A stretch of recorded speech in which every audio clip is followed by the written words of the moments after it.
Laudabiliter was a papal bull issued in 1155 by Pope Adrian IV, who was the only Englishman to serve in that office. The existence of the bull has been disputed by scholars over the centuries. No copy is extant, but scholars refer to the many references to it as early as the 13th century to support the validity of its existence. The bull purports to grant the right to the Angevin King Henry II of England to invade and govern Ireland and to enforce the Gregorian Reforms on the semi-autonomous Christian Church in Ireland. Richard de Clare and the other leaders of the Norman invasion of Ireland claimed that Laudabiliter authorised the invasion. These Cambro-Norman knights were retained by Diarmid MacMurrough, the deposed King of Leinster, as an ally in his fight with the High King of Ireland, Ruaidhri Conor. Successive kings of England, from Henry II until Henry VIII, used the title Lord of Ireland and claimed that it had been conferred by Adrian's successor, Pope Alexander III. After almost 4 centuries of the lordship, the declaration of the independence of the Church of England from papal supremacy and the rejection of the authority of the Holy See required the creation of a new basis to legitimize the continued rule of the English monarch in Ireland. In 1542, the Crown of Ireland Act was passed by both the English and Irish parliaments. The Act established a sovereign kingdom of Ireland with Henry as King of Ireland. Despite being the first monarch of Ireland with the name Henry, his regnal number was not I, but 8, his English regnal number. Papal Bull. A bull is a papal letter that takes its name from the leaden seal attached to it. The original bulla was a lump of clay molded around a cordon stamped with a seal. When dry, the container could not be violated without visible damage to the bulla, thereby ensuring the contents remain tamper-proof until they reach the destination. Stephen J. McCormack, in his preface to the Pope and Ireland, notes that it was well known that the forgery of both papal and other documents was fairly common in the 12th century, citing Professor Junkman, who in the appendix to his dissertations Historia Ecclesiastico in the 5th volume says, "It is well known from history that everywhere towards the close of the 12th century there were forged corrupted papal letters and diplomas. That such was the case frequently in England is inferred from the letters of John Saraspiensis and of others. Currently, any attempt at sourcing the original document is impossible, as the Vatican says the original Laudabiliter is no longer in existence." Background. In 1148, Malachy of Armagh died at Clairvaux while on his way to Rome. Shortly thereafter Bernard wrote the Life of Malachy. As an exercise in hagiography rather than history, Bernard presented his friend as a reforming archbishop, and exaggerated the obstacles Malachy had to overcome. Never before had he known the like. In whatever depth of barbarism, never had he found men so shameless in regard of morals, so dead in regard of rights, so stubborn in regard of discipline, so unclean in regard of life.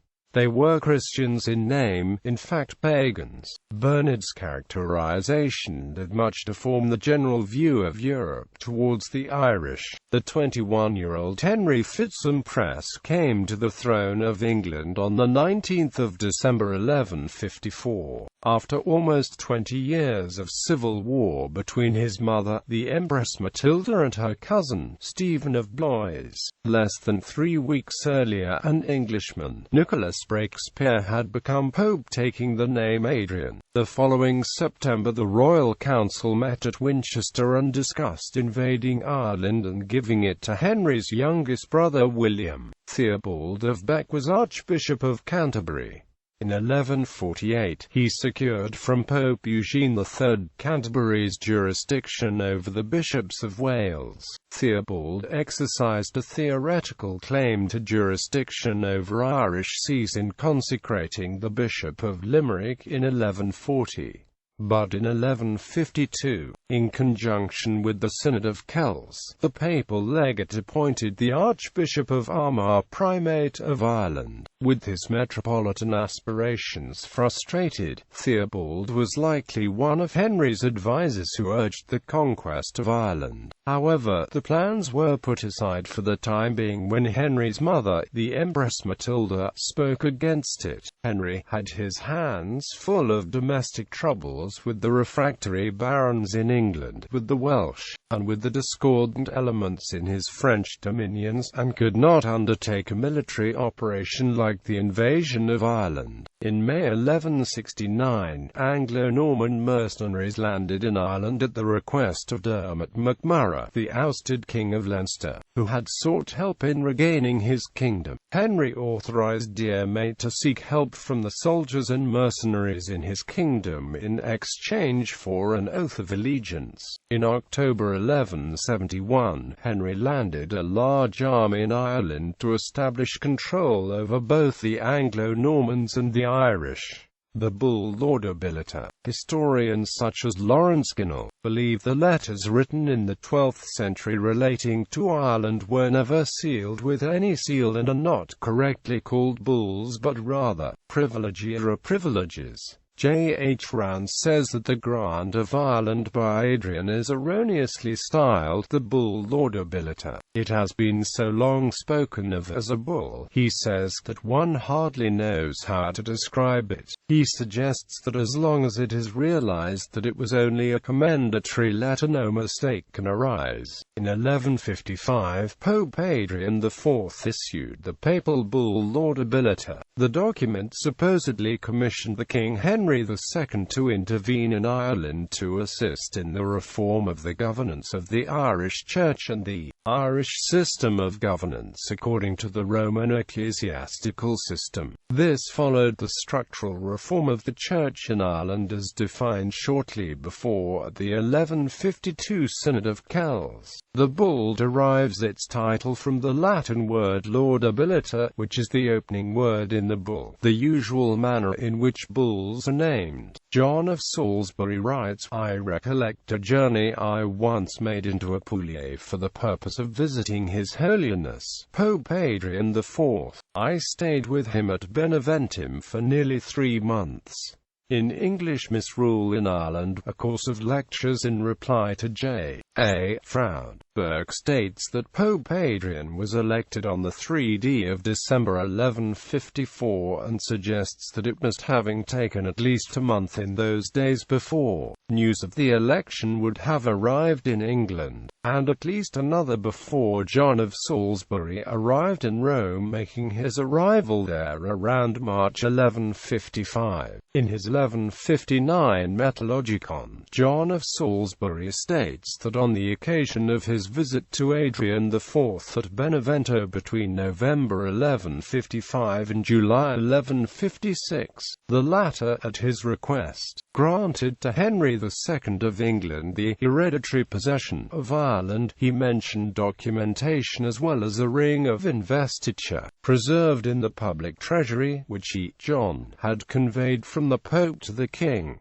Alfred H. Tarleton in Nicholas Breakspeare, Englishman and Pope, suggests that the letter and the ring were deposited at Winchester. Giraldus Cambrensis incorporated what was purported to be a copy of Laudabiliter in his 1189 Expugnatio Hibernica. Authenticity debate. According to Curtis, for the text of the Laudabiliter we only have Giraldus Cambrensis' conquest of Ireland written around 1188. Though in it his dating is not accurate, he says he must have had some such genuine document before him. Quote, he suggests that better evidence for the grant of Ireland can be found in John of Salisbury's Metallogicus, written about 1159.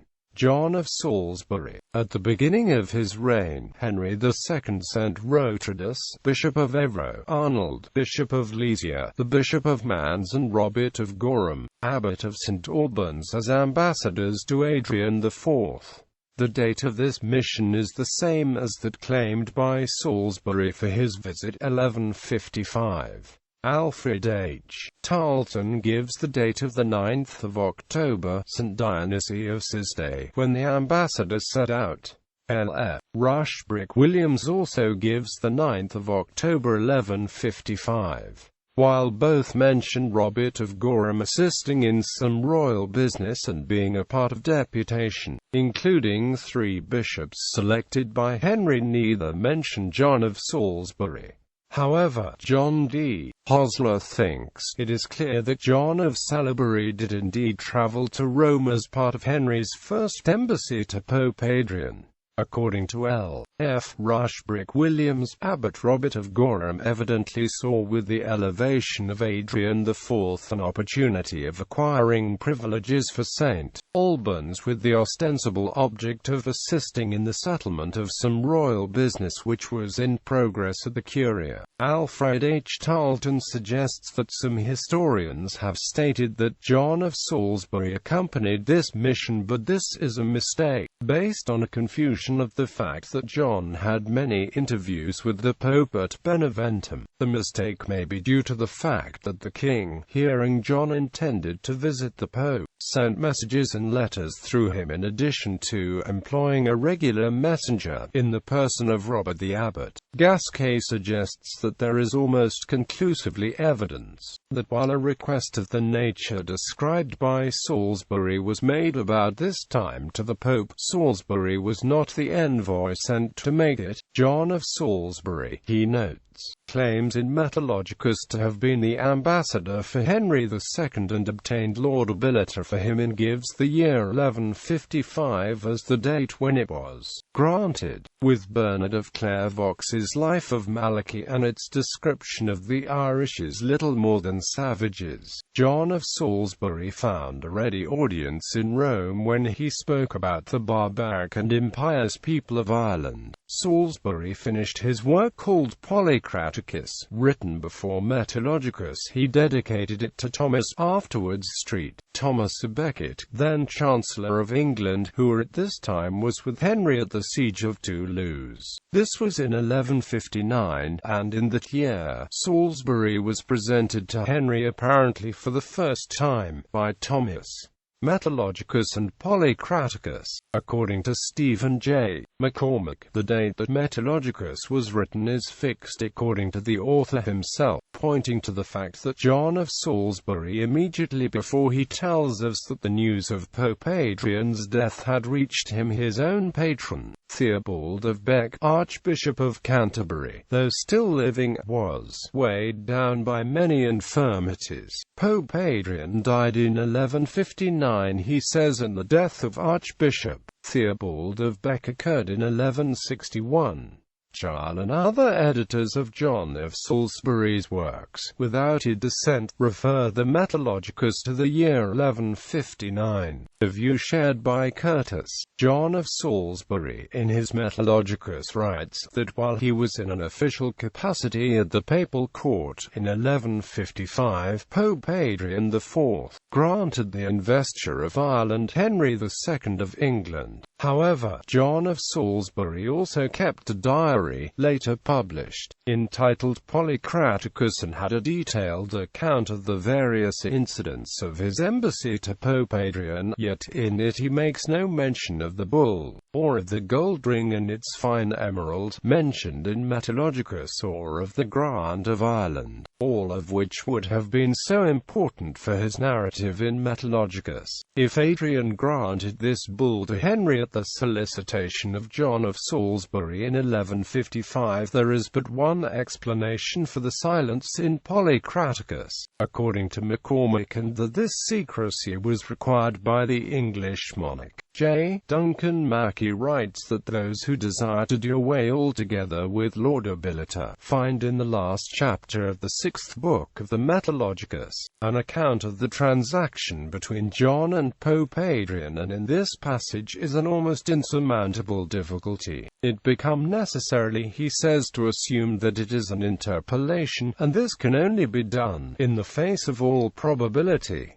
Giraldus Cambrensis, John of Salisbury, speaking of the existence of Laudabiliter in the last chapter of the Metallogicus, does not give its text, and it was at least 30 years after Adrian's death that the Laudabiliter itself first appeared in the Expugnatio Hibernica of Giraldus Cambrensis. Oliver Joseph Thatcher suggests that the trustworthiness of Giraldus, to whom he says we owe Laudabiliter preservation, has nothing to do with the question of its genuineness, and should be left out of the discussion. However, Thomas More says the character of the man himself ought to be taken into account, and Michael Richter says that as no copy of the text survives, the issue becomes the credibility of those authors who recorded it on the works. According to Thatcher, Giraldus Cambrensis apparently drew a false inference from John of Salisbury's works by saying that John went as the king's ambassador to the Pope. Thatcher notes that other historians have since then unthinkingly copied this statement. Giraldus first published Expugnatio Hibernica about 1188. According to Gasquet, every subsequent English chronicler who mentions Laudabiliter has simply accepted it on Giraldus's authority. James F. Dimmock notes that some late Irish writers seem to him to put more faith in Giraldus's history than it really deserves, while Dimmock, who edited Giraldi Cambrensis opera, says that Der Expugnatione Hiberniae is, in great measure, rather a poetical fiction than a prosaic truthful history. The date the bull was produced. On the question of the date when Laudabiliter was first publicized, most of those who deny its authenticity believe that it was first made known about 1180. According to Ginnell, de Clare believes Laudabiliter was probably prepared in 1156, but not forwarded at the time because the offer of Adrian was not then acted on, though the investiture was accepted. According to Burke, in the year 1174 King Henry II produced Laudabiliter, which he said he got from Pope Adrian IV, permitting him to go to Ireland for 20 years. According to McCormick, that is from 1155 to 1175, there was no mention of the gift of Adrian. Henry did not refer to it when authorizing his vassals to join Dermot MacMurrough in 1167, or when he himself set out for Ireland to receive the homage of the Irish princes, and not even after he assumed his new title and accomplished the purpose of his expedition. Curtis, however, while accepting that it is true that the Laudabiliter was not published by Henry when in Ireland, that can be explained by his being alienated from Rome over the murder of Thomas Becket, in addition to the Empress Matilda's having protested against this invasion of Ireland. The date, Burke writes, that was on Laudabiliter was 1154, therefore it was consequently 20 years old. During this 20-year period nobody ever heard of this Laudabiliter except Henry, and it was said that Henry kept this a secret, because his mother, the Empress Matilda, did not want Henry to act on it. The Synod of Cashel in 1172, McCormick notes, was the first episcopal assembly after Henry's arrival in Ireland. The papal legate was present, and had Adrian's bull existed it should necessarily have engaged the attention of the assembled fathers. However, not a whisper as to Adrian's grant, he says, was to be heard at that council. Even the learned editor of Cambrensis Eversis Dry, Kelly, while asserting the genuineness of Adrian's bull, admits there is not any, even the slightest authority, for asserting that its existence was known in Ireland before the year 1172, or for 3 years later. McCormick says that it is extremely difficult, in any hypothesis, to explain in a satisfactory way this silence, nor is it easy to understand how a fact so important to the interests of Ireland could remain so many years concealed, including from those in the Irish Church. Throughout this period, he says, Ireland numbered among its bishops one who held the important office of legate of the Holy See, and that the Church had had constant intercourse with England and the continent through St. Lawrence O'Toole and 100 other distinguished prelates, who enjoyed in the fullest manner the confidence of Rome. Evidence for the bull. That an actual bull was sent is not doubted by many, and its authenticity has been questioned without success, according to P.S. O'Hegarty, who suggests that the question now is purely an academic one. Radulphus Dean of London, and those of Roger de Wendover and Matthew Paris, in which the Laudabiliter is cited as a bull.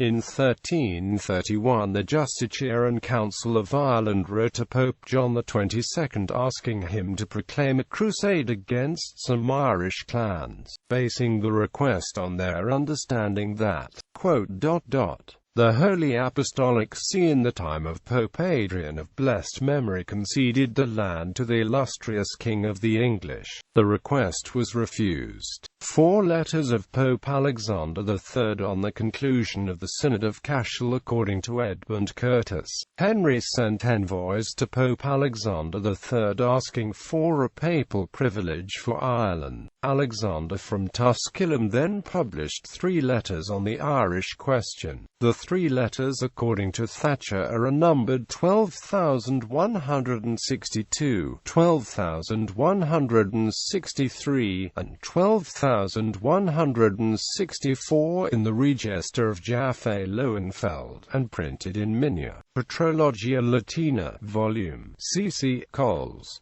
883 ff. They all have the same date, the 20th of September, and it is certain, he says, that they were written in 1172. Cardinal Gasquet writes that they were first published in 1728 by Hearn in the Liber Niger Scaccariae, the Black Book of the Exchequer, and are addressed to the Irish bishops, to the English king, and to the Irish princes. While they all have the same date of the 20th of September, and are written from Tusculum, he suggests that they are attributed to the year 1170. In the letter to Henry, according to Thatcher, Alexander beseeches Henry to preserve whatever rights St. Peter already actually exercises in Ireland, and expresses confidence that Henry will be willing to acknowledge his duty. In this letter, Thatcher notes there is no mention of Adrian IV, or any document issued by him, and there is nothing that can possibly be interpreted as a reference to Laudabiliter. On the letters of Alexander III, Cardinal Gasquet cites the editor of the Analecta, who notes that they completely ignore the existence of Laudabiliter. The letters, he says, recognize no title or claim of Henry to dominion except the power of the monarch, and the submission of the chiefs. They do mention the Pope's rights over all islands, and ask Henry to preserve these rights. This proves, he says, that the grant of Adrian was unknown in Rome as completely as it was in England and Ireland. Such a deduction is confirmed, he says, by the action later of Pope John XXII with the ambassadors of Edward II at the beginning of the 14th century. Although the author of the article in the Analecta does not agree with Dr. Moran as to the authentic character of these documents, he admits that they, at least, form some very powerful arguments against the genuineness of Pope Adrian's grant. Citing Matthew of Westminster, Rev. Burke notes that Henry obliged every man in England, from the boy of 12 years up to the old man, to renounce their allegiance to the true pope, and go over to an anti-pope, and asks, was it likely then, that Alexander would give Henry a letter to settle ecclesiastical matters in Ireland? Rev. Burke, citing Alexander, who wrote to Henry, notes that instead of referring to a document giving him permission to settle church matters in Ireland, Alexander said, however, Curtis in his History of Ireland suggests that Henry was at this time in May 1172 reconciled with the papacy. The Rev. Burke notes that Alexander's letter carried the date 1172 and asked was it likely that a pope would have given a letter to Henry, who he knew well, asking Henry to take care of the church and put everything in order. The Rev. Burke then asks, is this the man that Alexander would send to Ireland to settle affairs, and make the Irish good children of the Pope? Responding again to Mr. Froude, who then said that the Irish never loved the Pope till the Normans taught them. The Rev. Burke notes that until the accursed Normans came to Ireland, the papal legate could always come and go as he pleased, and that no Irish king obstructed him, and that no Irishman's hand was ever raised against a bishop, much less against the papal legate. However, the very first legate that came to Ireland after the Norman invasion, the Rev. Burke writes that in passing through England, Henry took him by the throat, and imposed upon him an oath that, when he went to Ireland, he would not do anything that would be against the interest of the king. It was unheard of that a bishop, archbishop, or cardinal should be persecuted. Burke says until the Anglo-Normans brought with them their accursed feudal system, and concentration of power in the hands of the king. According to Curtis, the Pope sent another privilege which was published by papal envoys after at the Synod of Waterford, which he said conferred on Henry the dominion over the Irish people. Whatever we may think of the so-called Bull of Adrian, says Curtis, there can be no doubt that the letters and privilege of Alexander conferred the lordship of Ireland upon Henry II. Herbert Paul says that James Anthony Froude also maintained that the existence of Laudabiliter were proved by this later letter. However, the Rev. Burke said that he preferred to believe that it was a forgery.